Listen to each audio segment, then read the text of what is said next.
Next month, the City of New Orleans will begin holding budget hearings, and one office is already vocal about the funding it needs. The independent police monitor put in her wish list to ease what she calls an overwhelmed office, and Susan Hudson is here to explain, along with Michael Cowan of the New Orleans Crime Coalition. And thank you both very much for coming in. I want to start with you, Ms. Hudson. How large is your staff, and how many police complaints are you handling? All right, so I have a full-time staff. There are 4 of us. There's me, the deputy police monitor, my executive director of community relations, and I have an admin assistant as well. So right now it's all hands on deck, and we're taking all the complaints that we can. We've already doubled our complaints for all of last year. We had 110 in 2010.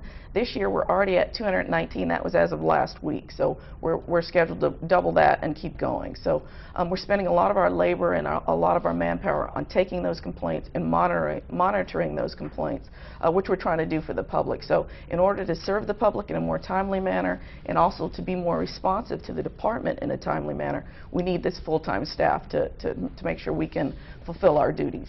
And you just came out with a recent survey that talked, one, about kind of overall satisfaction with the NOPD.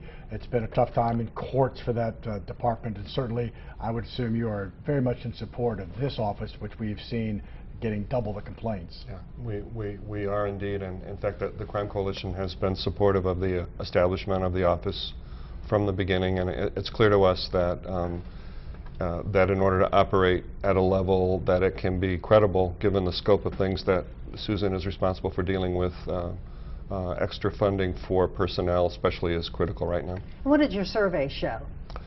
Well, it was a mixed bag, Sally, and it showed, I guess as everybody who's been paying attention to this probably expected, it showed a decline in satisfaction with the police department after, I don't know, maybe the worst 6 months of publicity that this or any police department could have had.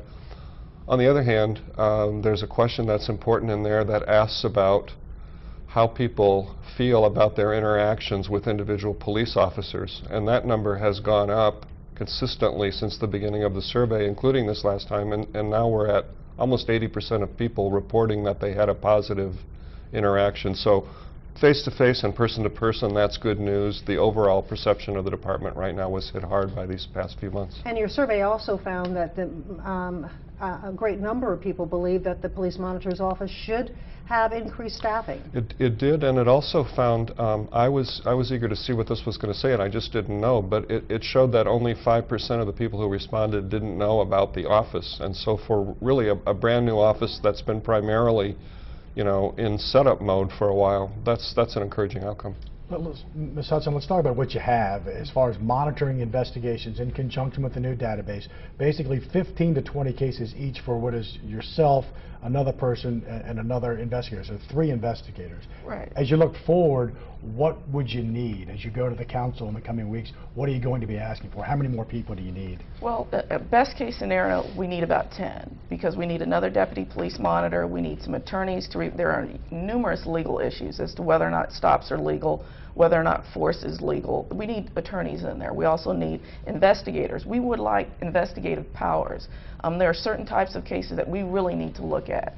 We'd like to look at retaliation. That's a big issue. We want to make sure that the public isn't being retaliated against when they bring complaints, and that officers aren't being retaliated against when they do the same. So we want investigators as well. And then auditors. There are a number of audits that will be required under the consent decree when that comes in. So there are a number of issues we'll look at. Racial profiling will be one of them. How officers make arrests. Are their arrests valid? Are they within the law? So there's a number of issues that we want to make sure we have full-time staff on board to handle, and we want to do it now before this consent decree comes in. And as you mentioned, the consent decree is under negotiation right now. We already have the internal affairs of the police department. We have federal oversight. How are you coordinating the efforts of your office with these various institutions? Yeah, so everybody has a role to play, and when this office was created, they went out and looked. There was a commission that went out and looked at best practices all over the country, and there's all different types of police oversight. They focused on the police monitor version, which is the department has to police itself, and so there is a public integrity bureau to do that. And it's our job to watch over how they investigate and to make recommendations. So we can make sure that it's not just police officers looking at these issues. But you have a set of civilian eyes also looking, lawyers, et cetera, looking to make sure that they're doing what they should be doing. And then somebody outside the department can also weigh in on that. So we look at that as well. The federal monitor, when that comes in, that's kind of the eyes and ears of the court. So they have a different role to play. But on a daily basis, we're here.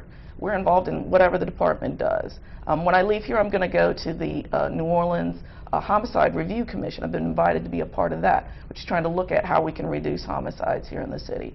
We look at all the disciplinary hearings. We attend all of those. So we're in the department on a daily basis. We're the eyes on the ground. So this is the best place, we think, to make the investment in the reform of the New Orleans Police Department, because we see it all. And we have access to so much information. Oh, good luck. Thank you. It'll be a battleground at the City Council. Yes, it will. So good luck, but certainly thanks for coming in this morning. Thank both you of very much. Thank you.